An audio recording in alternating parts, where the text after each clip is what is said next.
Good evening. Peace, everyone. Just want to share the beautiful scene that I'm witnessing here on the north end of Salt Spring Island. I'll take a hot second of this gorgeous sunset scene. It's the first time on this beach. It's kind of our life here. It's just one lake. Plenty of jump-ins now that the weather's finally good. So anyhow, a little bit unprompted, but tonight is Tuesday, July 19th, and my name is Samuel, and this is Body Made of Stars. And today I'm going to be talking about the cusp, one of my favorite cusps, most special times of the year, because as I actually detailed in the first episode of this podcast and the last live stream, you know, we're coming to the tip of the petals of the two sides of the year, with, you know, starting on Capricorn on one side and starting on Aquarius the other. We go from Saturn all the way through the planets and up to this moment here, tomorrow, I guess, or maybe the day after, technically, when the sun moves from Cancer to Leo, from the one sign ruled by the moon to the one side ruled by the sun. So, you know, we're a Leo household over here. My partner is an actual lioness, and I have a little stellium over there that I am grateful for and really identified with, and so many of my nearest and dearest are of the sign of the lion. So we're celebrating that cusp here. And of course, Mercury, who just went Kazemi, you know, and crossed over the sun earlier this weekend, is the forerunner, as he often is, moving to his position in the evening sky, starting this week in Leo, ahead of the sun, and just behind Venus, who's so beautiful in this position, you know, moved from Gemini into Cancer. And so Venus has moved to Cancer, Mercury has moved to Leo, the sun is moving to Leo, and then a little bit further back, because now Gemini is clear, we've got the other inner planet, which is Mars. And he's been moving through Taurus since earlier in July, and he is coming up towards the end of this month, so in about a week, to conjunct both Uranus and the North Node. So there's like a little pileup, a pen of bulls gathering in Taurus, you know. Like I talked about Uranus and North Node conjunct in Taurus in the last podcast. And now with Mars coming to meet them there, it's like there's an energy about it. You know, we saw some reports of solar flares and, you know, other stuff affecting people's mood and their willingness to sort of get down and brawl, you know, but I'm kind of sensing that with this Mars joining Uranus in the North Node. Yeah, there's an intensity, you know, a passion to people's sense of what is right, and often what is right, you know, is iconoclastic, is different. You know, so that's part of a larger T-square, and really, you know, grand fixed square that's forming, because if you include the South Node in Scorpio, we have all four of the fixed signs involved, and that's going to be forming in Leo season. So for those of you who've been following Body Made of Stars for a long time, at the top of the year, when I was in Guatemala, I gave a class on the astrology of 2022, and one of the things I mentioned was that Leo, despite our love for it, you know, kind of on the getting the shaft end of the stick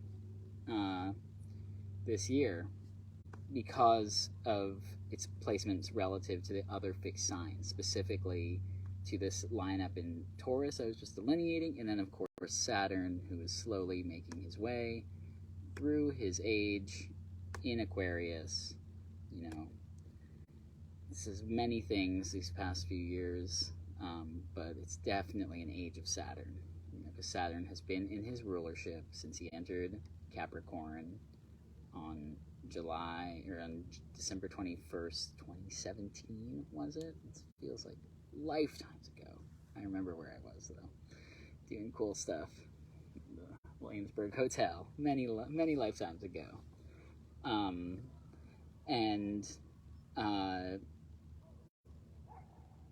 Could it have been 2018? No, 2017. Yeah, 3 whole years in Capricorn, and now close to 3 whole years in Aquarius. So as Leo season begins, we're going to kind of have a chance to reflect and check in on these themes that have been percolating since at least the start of this year, but really for the last few years. And those are the themes of the authoritarian, cold, technologic, manipulative Saturn in Aquarius, and then the passionate, earthbound, grounded, fiercely independent and sovereign Uranus and now North Node in Taurus. So they make this square to one another, and there's like this big showdown between the global system that we're seeing that's being imposed and the local sovereign, And so I'm just so grateful to have sort of shifted my life to be on the right side of that equation.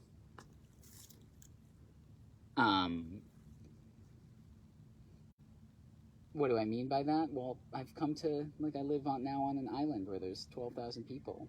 We finally built our little raised beds for our garden. We've got plants coming in. We have our independent thing going on that is not so systematized. And the same goes in Costa Rica, where it's small little hamlet, and out of the direction of the eye of Sauron. We could say is both Saturn and Aquarius, and also Pluto in Capricorn, which, we're coming to the end of several ages, and that's a big one. Pluto's been in Capricorn since 2008, and he's at 27 degrees of Capricorn now, so finally, it's not over yet, but it's achingly close to the end of this age. And meanwhile, even this last full moon that happened last week, the Pluto in Capricorn is a big part of it. Why? Because the United States of America is going through its Pluto return, which happens once every 246 years. And it's on the exact same degree that it was when they had this revelation all those centuries ago. And, the sun crossed the opposition point, the moon crossed the conjunction point, it's being activated, and God knows, that we're ready for a new story in that regard. So here's to, Saturn moving on from Aquarius and being disempowered, and here's to Pluto moving on from Capricorn into Aquarius and being disempowered, and us coming more and more into the light side of the universe. So that brings me to my favorite thing in the chart right now, which is this brand new, as of yesterday, Venus in Cancer.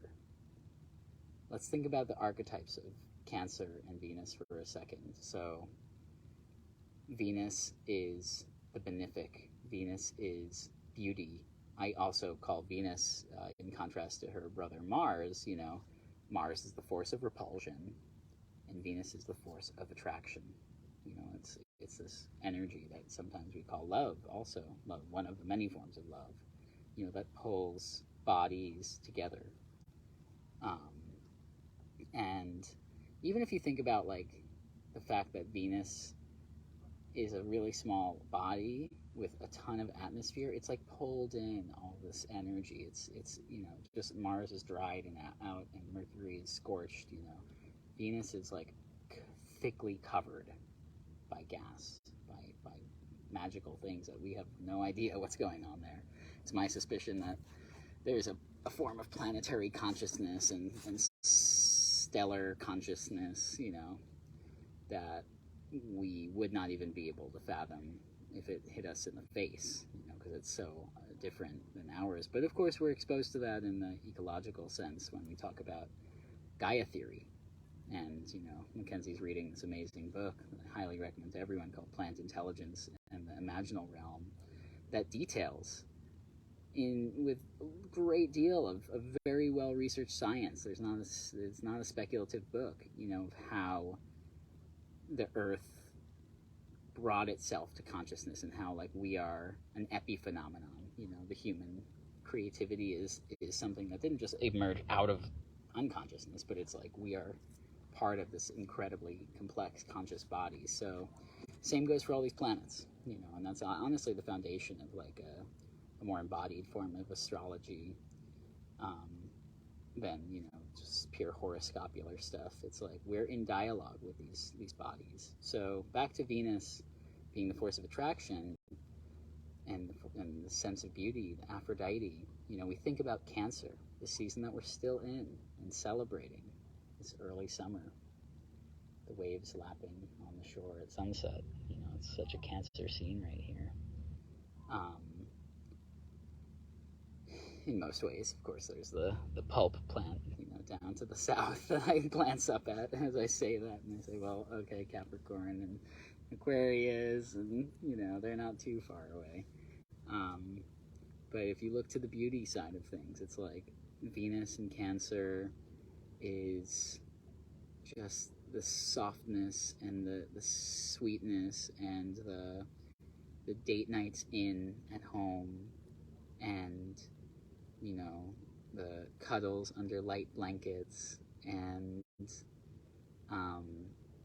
just naps in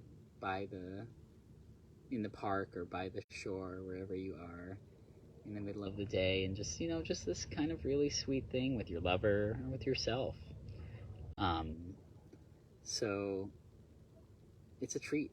I think it's there exactly for a month this time. I think it's July 17 to August 17 or thereabouts.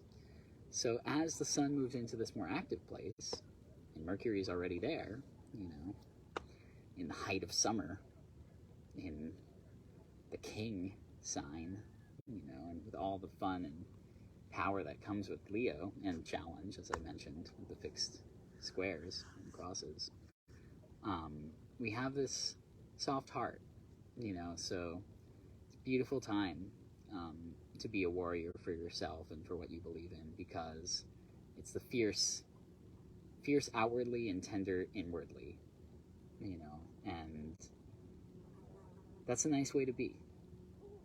The sun really is in exaltation when it's in Leo, so there's a benefic quality to it no matter who and you are and what you're doing.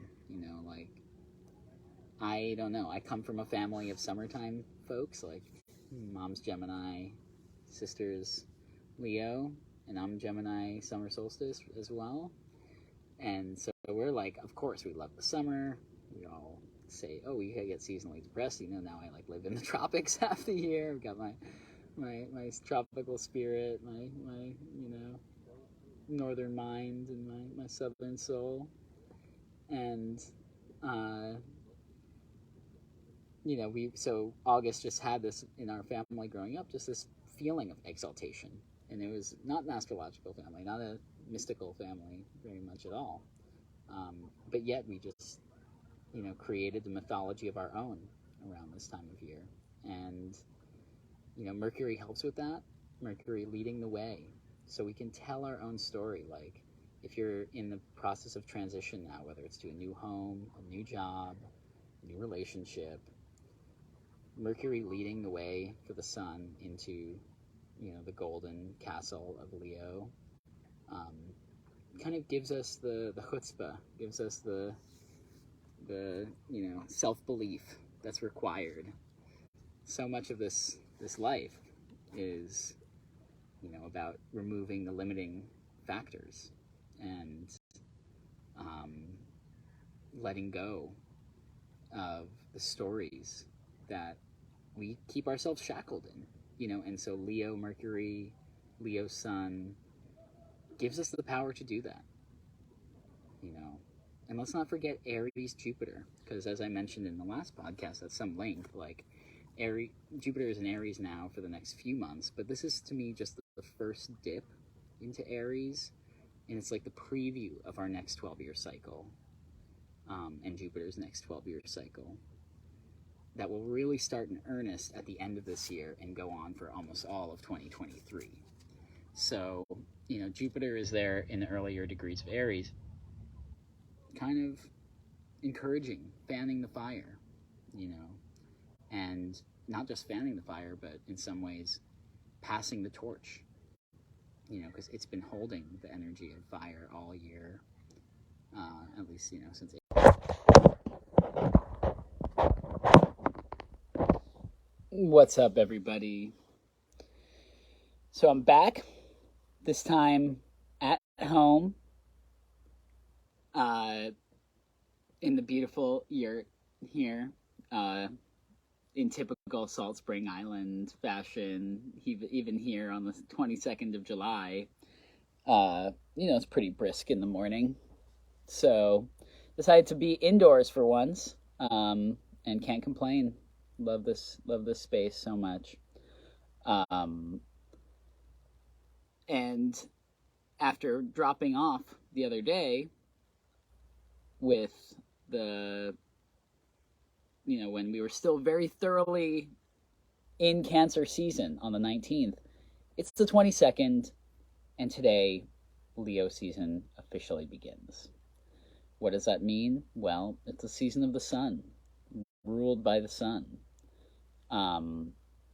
And it's a time that, as I was mentioning in the previous report, really cherished by my family of summer babies, and one that across the Northern Hemisphere is associated with power, greatness, and majesty.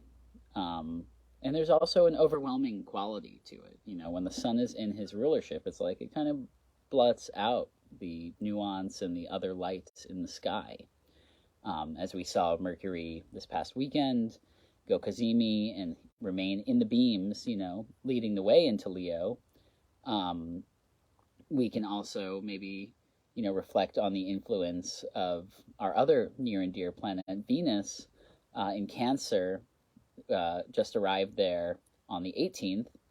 And it's just, that is such a beautiful transit, a season that really beautifully counteracts the power, the ferocity, the brightness of Leo with a little bit dash of gentleness. That's the amazing thing about these, the sun and the inner planets, is that they travel together. And so when we finish a given season of the sun, more often than not, we have one of the three, or more than one of the three of the inner planets, still trailing behind, letting us get our last licks and experiencing, the nuance and depth of Cancer season, even as we transition to Leo.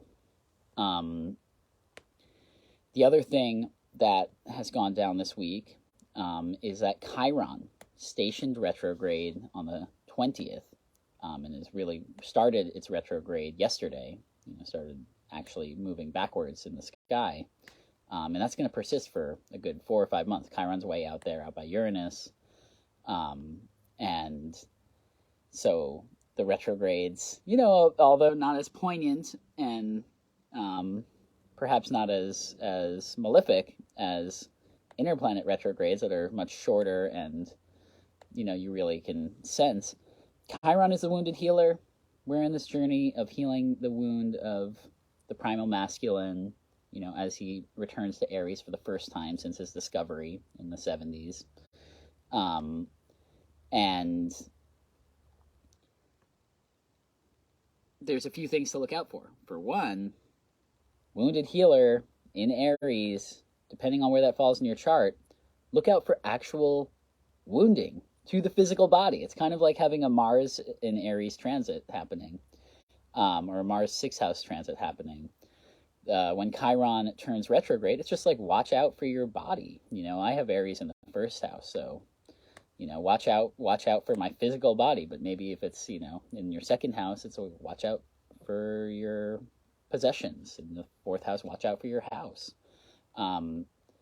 And these wounds are always going to bring lessons with them. Like, I picked up a nice little cut right in the middle of my hand yesterday, finally building out this garden that I've been dying to build out. And it's like, you know, what did I do with the blood? I didn't say, oh, I quit, I'm giving up, you know, I'm really hurt. I stabbed myself with an old nail. It's like, no, I'm finally, way late in the season, but never too late, better late than never,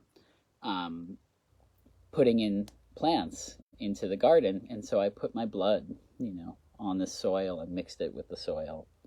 And that's kind of like what the chironic medicine resembles in general, is that it's going to hurt, but if you put that hurt in the right place, you're going to get something amazing out of it. And it's going to be a long journey. We've talked about Chiron and Aries many times.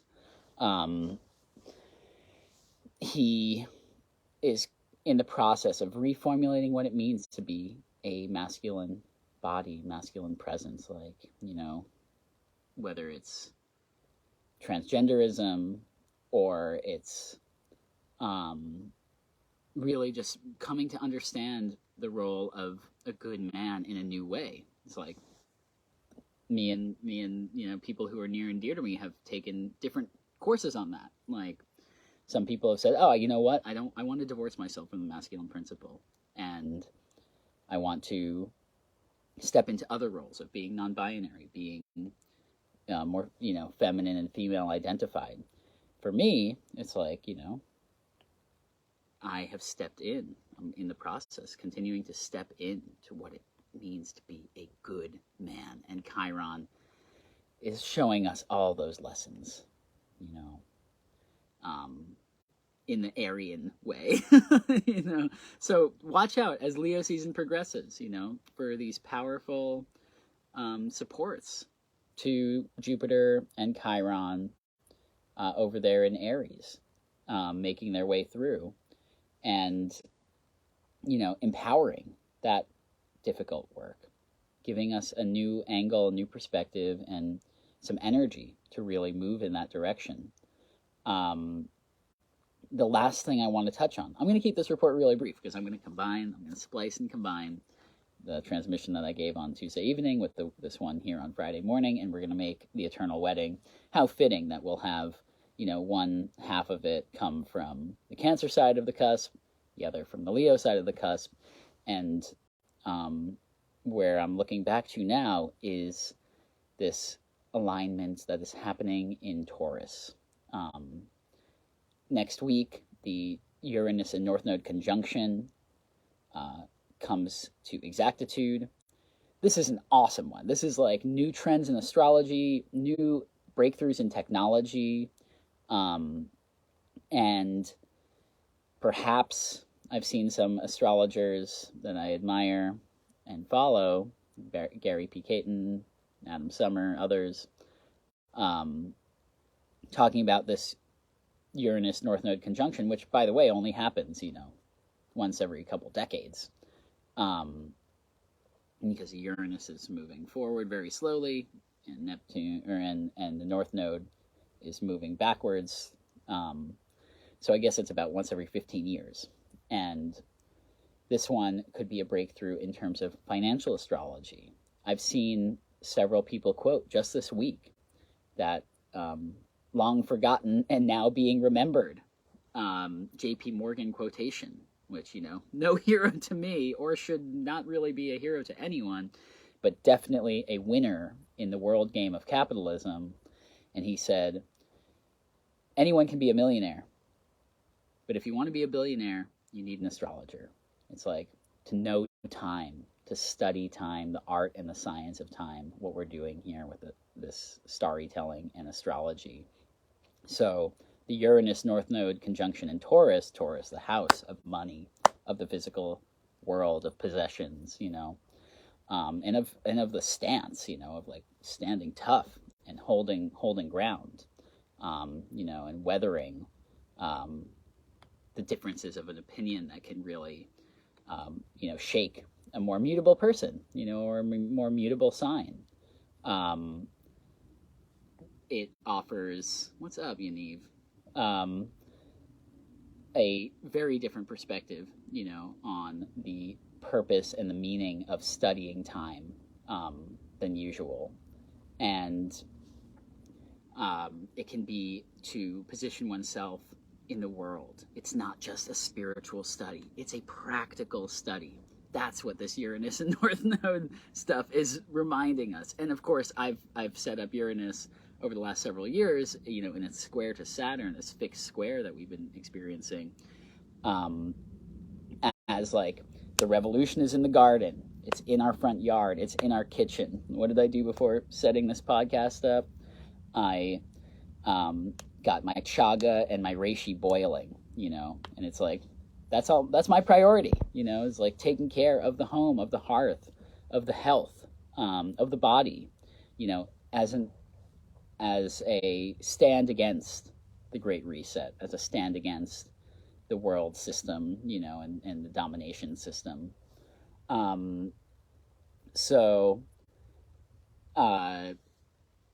Joining them is Mars. This is going to be forming over the next couple weeks. So it's not like right now, but it's happening already because Mars is there in Taurus and Uranus and North Node are conjuncting.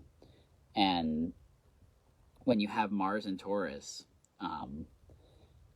all of that energy I was just describing, of being practical, being oriented towards wealth and accumulation and possession and privacy and, the personal space and the personal world. They're, another pugilist, I said they're the bullpen in Taurus, we have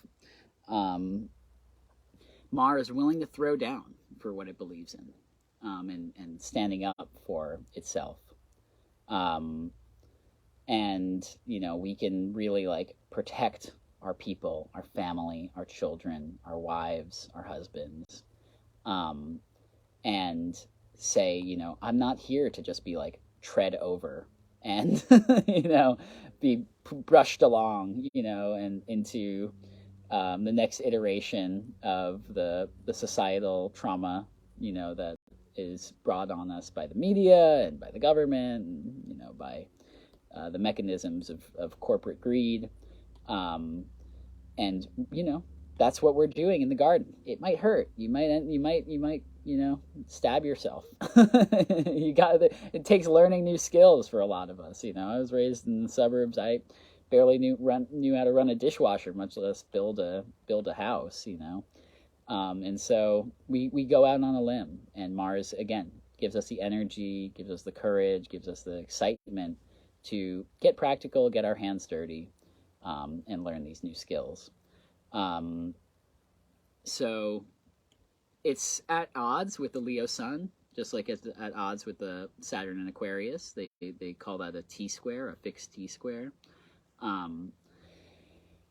But we don't have to, lean in so much to what their tension is. We can really use those motivations, with the fixed signs, motivating each other because they're each so fiercely independent in their way, and I guess Uranus not so much about personal independence, but about collective sovereignty and communal decision making.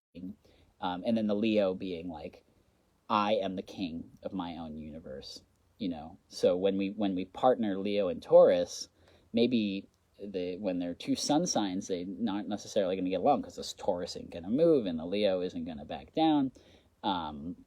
But, with the Leo sun there eventually squaring